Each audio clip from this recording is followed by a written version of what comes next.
This is my 1989 Mitsubishi Pajero, and in this series I'm going to be turning it from a mid-range four-wheel drive into a touring monster. So join me on this journey as I learn how to turbo and build this car.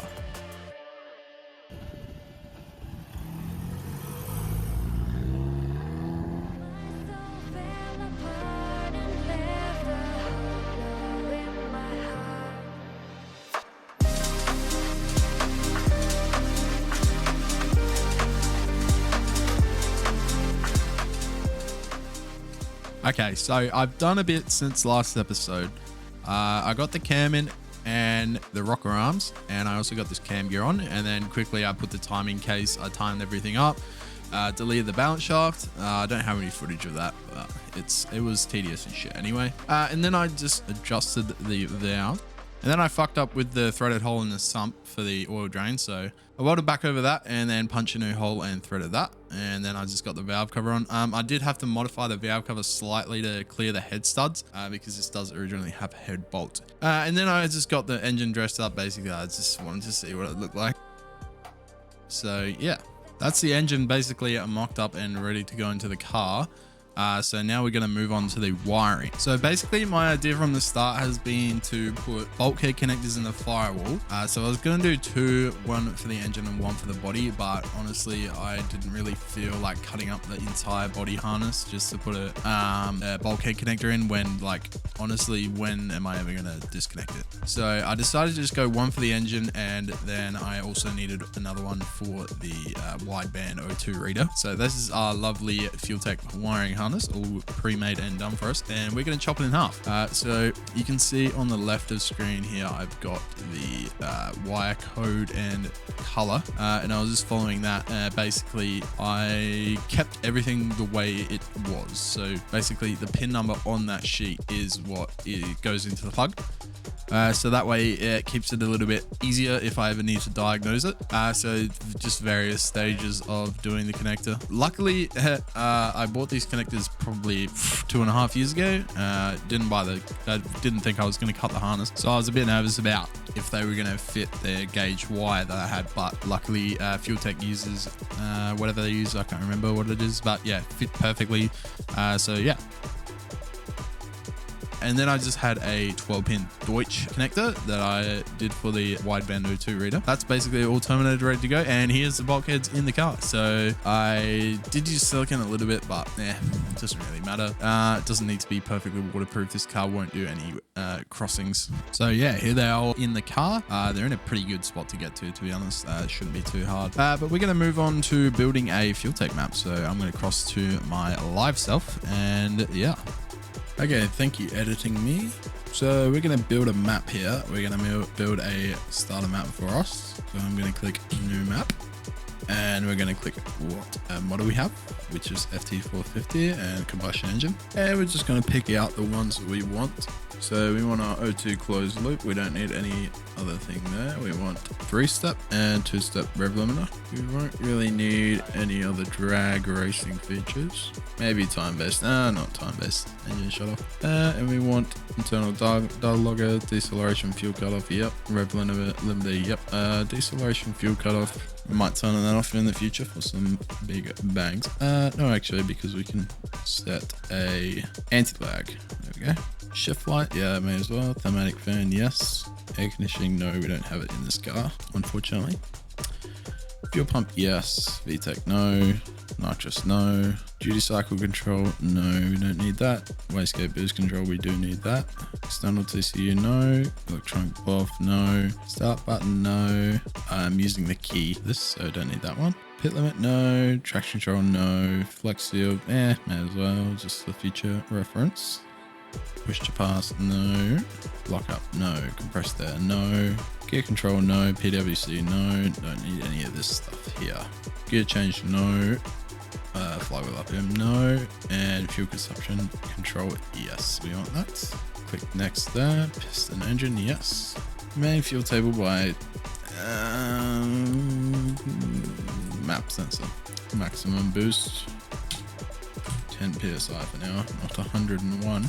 Maximum boost 10, yes. Okay. Primary order is 1342, correct. TPS idle fuel injection table enabled. Number of cylinders 4. Yep. Acceleration fuel enrichment. That we want by the TPS. Maximum engine speed. We'll go 7,500 to be safe. Okay, RPM sensor type is Hall effect with a falling sensor edge. Cam-sync sensor is Hall effect with a falling sensor. Crank trigger wheel is only for the crank. Ooh, it could be even this. 2 at the crank, 4 at the cam. Could be that. I'll have to check. It's not very resolute, I can tell you that. So that's that. So yep, I was ready to go anyway. Distributor type system with our Spark Pro. So we're running multi-point injection, 4 primary outputs with a bank total flow of 376 on it. Injected dead time is 1.28 milliseconds.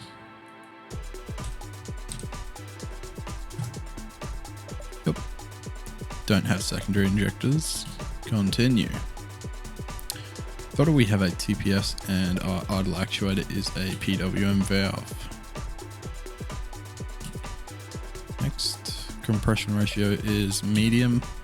Camshaft profile is high. We are on petrol. We'll generate our base map. We'll say no for now. Okay, and there we go. So it has made us a very, very basic map. Looks like this is extremely safe. Okay. Our RPM table, also very safe. And that looks pretty fucking safe as well. Fuck me, that. Okay, there we go. So I'll go back to editing me now and we'll continue with the video.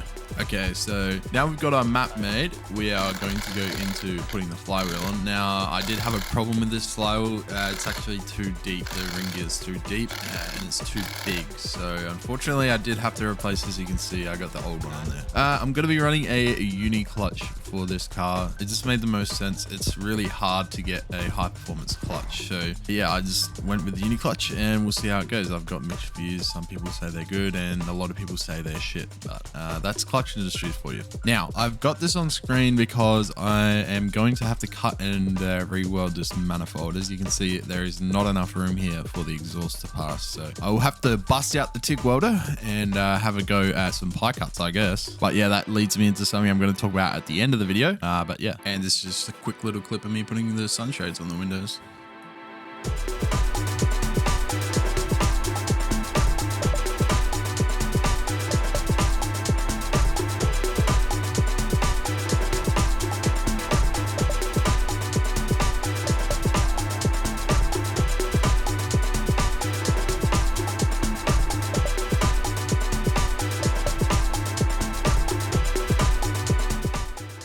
This is when we're going to have a little chat. We're going to have a little chat here. So if you made it to this point of the video, first of all, thank you. And make sure to like and subscribe. Maybe all those YouTuber things that I have no idea about because I'm very small. But yeah, I wanted to talk about a few things. So I am a qualified diesel mechanic by trade. I'm obviously an idiot because I'm a diesel mechanic, but I know my way around cars. I've always worked on cars. We worked on cars in our workshop. We worked on our trucks. We worked on everything, harvesters, everything. And this is by far the hardest thing that I have done. Not because it's, you know, a turbo kit, but because this car is so old and everything is so, like, you can't just get it off the shelf. Like, and it's not just that, it's the fact that, you know, there is a handful of people in the world, not like heaps, like a handful that have gone EFI turbo on their Pajeros. You can't just go online and, you know, search up, how do I do this, this, and this, and they have all the answers. You have to figure this out for yourself. Now, I am going to contradict myself slightly here, but I have to give a shout out to the Facebook groups that have helped me.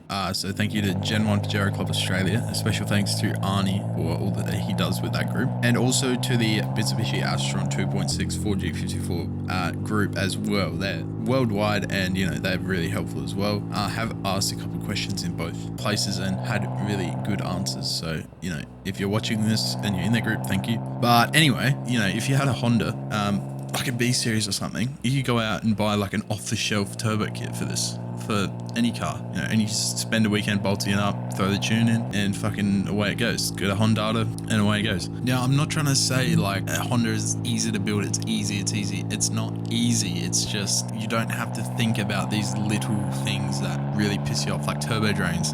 That is really a big problem for me. Everything is custom. So when I was talking about that exhaust manifold, I bought that on eBay off a guy in America. It's suited for a Starion, which had the same engine, but obviously, you know, the firewall's a bit further back, I guess, because, you know, it's not going to clear, or, you know, it's made for a left-hand drive vehicle, so with all the stuff for the right-hand drive, the clutch master and all that sort of stuff, it doesn't fit. So that's like it's like the little annoying things that keep you from doing this stuff. Like, it's not, you know, hard in the fact that you have to do like one big thing. It's all the little shit that like keeps you up at night, like what size AN fittings do I need, what adapter do I need to go from this to this, all that sort of shit. The clutch, I spent probably, I don't know, 3 months deciding what the fuck I was going to do with it, you know, because I could get $3,000 clutch from America from, you know, RPW or whatever, but like what the like, you know, it's that sort of stuff. That's why I went with Uni Clutch. Yes, I know that Clutch Industries, yes, I know it may fucking shit itself, but you know, the engine's easy to pull out and put back in, so that's not a problem. But it's also stuff like the way I modified the manifold. You have to watch out for the thermistor housing hitting the distributor, like all this sort of stuff. Like, it's just a fucking massive pain in the ass. And you know, I get all this done, I'm gonna go out in the first drive and it's gonna fucking blow the gearbox into a million pieces. So yeah, it's hard to explain, but basically I just wanted to rant. But anyway, if you made it past all my ranting and chatting shit and stuff, I really appreciate you. Thank you so much for watching, and yeah, we'll see you in the next one. Hopefully maybe a fire up, probably not though.